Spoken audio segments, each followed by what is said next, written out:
Hi guys, welcome back to Smoke MMA. Today I'm joined with the MMA coach and head grappling coach at Rufus Sport, Christopher Wright. How are we doing today? Phenomenal. It's a great day. All the guys made weight easily, ready to get to fights tomorrow. Beat me to it. We got fights coming up this weekend. 3 guys on the card. You got Jordan Newman in the co-main event, Sergio Pettis in the main event, and Nate opening up the card. You're going to be there all day. How's the fight week been with so many fighters? It's a Rufus Sport takeover in Chicago. Most definitely is. So, no, it's been great vibes and easy weight cuts that make everything easy. Great training sessions and just staying sharp, being present in the moment, just being thankful. You know what I mean? Thankful for the opportunity and thankful for what we're about to do. 100%. Now with so many fighters on the card, you know, they don't all have the same style. They all practice differently. How, as a coach, have you balanced that out, you know, with 3 fighters doing 3 different things? So basically everybody that I coach up in training with since 2014. Yeah. So 12 years of being teammates and being a coach as well, which is more recent, is make things easier because we're all familiar with each other and all familiar with each other's style, and we work together really well. We're really friends. 100%. It's the team community. That's what makes Rufus Sport. You know, all you guys are one. It's a team effort to get into everything. Most definitely. Now, being on the coaching side of it, as you mentioned, you know, you were a competitor and competed, world-class Jiu Jitsu champion. Some shit and people can never say for themselves. You know, you've achieved a lot. Now being on the coaching side of it, how is it different? You know, are the feelings different seeing your teammates, the guys you're coaching, get into the cage? Are the emotions different? Is there more pressure on you? How do you feel from the other side of it? You know, I feel like sometimes I do feel pressure when it comes to training to make sure we get everything in that we need to get in and we're developing the way we need to. But by the time the fight come around, I know that we did everything we were supposed to do and prepared to the best of our abilities, and we got God on our side. So I really never get nervous during a fight or before a fight because I'm just confident in our abilities and our preparation. 100%. And, you know, as well as being a coach, you know, as part of the job is game planning. You know, everyone goes in there and everyone has a plan, because if you're going in there without one, you're kind of setting yourself up for failure in a way. Now, on fight night, when you see your fighter get in the cage, how do you kind of make sure they stay on track with that plan? And how do you get them back on track if you see them kind of steering off? I mean, these guys are really great professionals, so they kind of been here a million times, so many fights, and it's just easy just to communicate. It don't take much communication with a lot of fighters, especially at this level, with just small little cues and key points, and just to keep them on track. And they pretty do well. Pretty much is we're a unit. You know what I mean? We're really unified out there, so we really communicate well. And between rounds, we communicate well. It's not too hard at all. We're just on the same page. 100%. Now, talking a little bit more about the fights this weekend, Saturday or tomorrow, it's going to be a big night. You know, long day, opening up the card with the bang, ending the card with the bang. What are you most looking forward to after it's all said and done? I mean, I won't say I'm looking forward to it being done, because I treat every fight like it's really could be our last moment for whatever reason. With each fight, whether it's in Chicago, whether it's with this organization, whether it's with this particular fighter. So I'm not rushing it. I'm looking forward to Nate opening up the card, and he put in a lot of work this camp, and it's in continuation from previous months and previous weeks, and we've just been building and growing together, and he's very confident. He worked really hard, so I know that he earned this and he deserves this, and I'm looking forward to him putting on a great performance. And then the next fight coming up, who's coming up? Then Rafian Stotts, that's my boy. You know, that's my friend, and I know how special he is. You know, he's one of one. Oh yeah. You know, so he got a great matchup ahead of him, and if anybody can get in there and neutralize their style and impose their will, it's him. You know what I mean? He's a different kind of fighter and a different kind of grappler. You know what I'm saying? So 100%. I'm looking forward to that. Then after that, we got Jordan Newman, and he's a different kind of guy. You know what I mean? He's Mr. Intensity, and he's very explosive, powerful, and smart. Yeah. And I'm looking forward to seeing him have his way and be dominant and control the fight and win. 100%. And then we got, of course, Sergio Pettis. I always call him the master of all things, because he's great at everything and he has the most experience.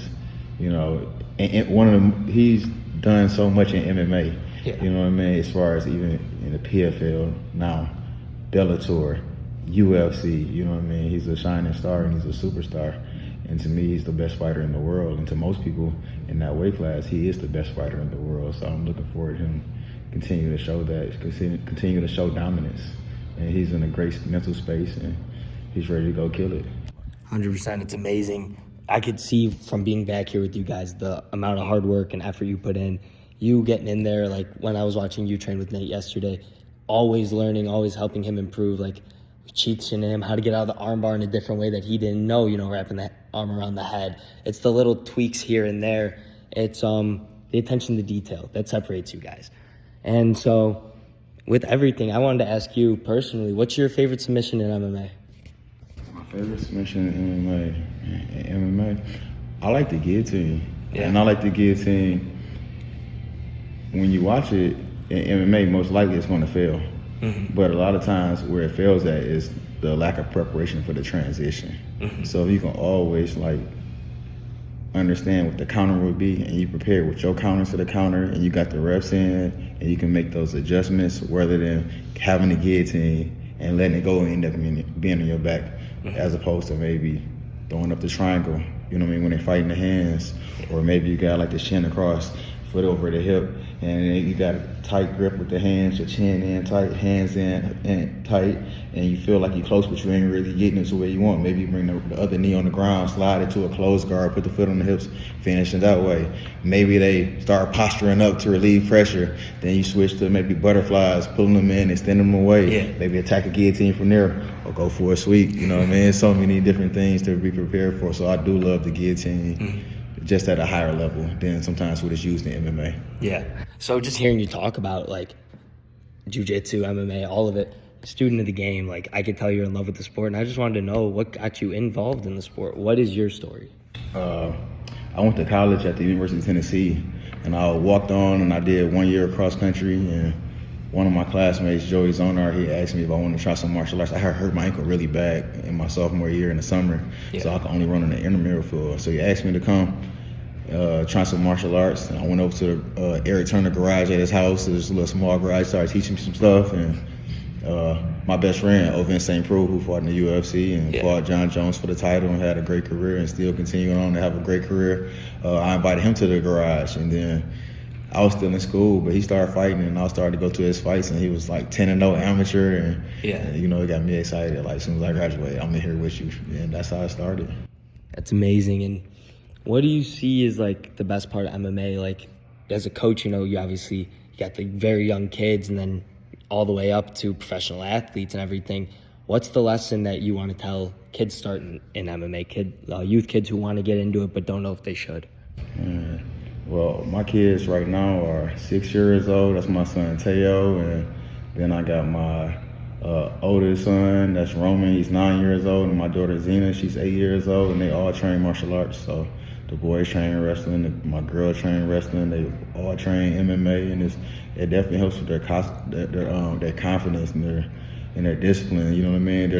My daughter was the first grade spelling bee champion. Now she's the second grade spelling bee champion, and my son this year, he was the second grade. He's the third grade. What grade he in? Third grade. He was the third grade spelling bee champion this year. My son Roman and my son Teo just missed out on some things, but he's a great student, all A's, and probably 1B this year, Teo, and he's the youngest, and it just gives them great confidence. And for me, I use to be in this coaching position. I definitely want to use it to do God's work. You know what I mean? So I'm the guy in the gym who kind of want to take care of everybody and make sure that they live in their best life, not only inside the gym, but outside of the gym, because you don't want to just be successful in the gym and have a rough life outside. So it's really my calling. Of course, I want to win championships, multiple UFC championships and multiple PFL championships. But my true calling is kingdom work. You know what I mean? So using the interactions I have with all these people at Rufus Sport and just to build something greater for the kingdom of God. So that's why I'm here, and I'm gonna keep doing that and using this platform to do that as long as he has me doing this. 1,000,000%. That's an amazing answer. That was amazing. And there was one question I want to ask you, but I don't know if it's a little too touchy. With this being, a big camp without Duke in the corner, how has it kind of been?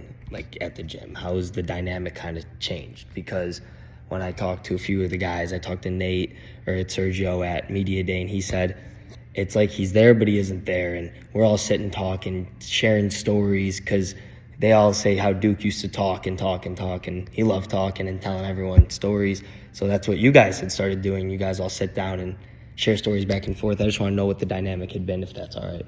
Yeah, so I say, you know, one thing that I know about a great leader, they leave someone or someones to carry the torch. Because what's the use of having it all for yourself, and then when you go, there's nothing left behind for everybody else. Yeah. And I feel like I know that's one thing that Duke did.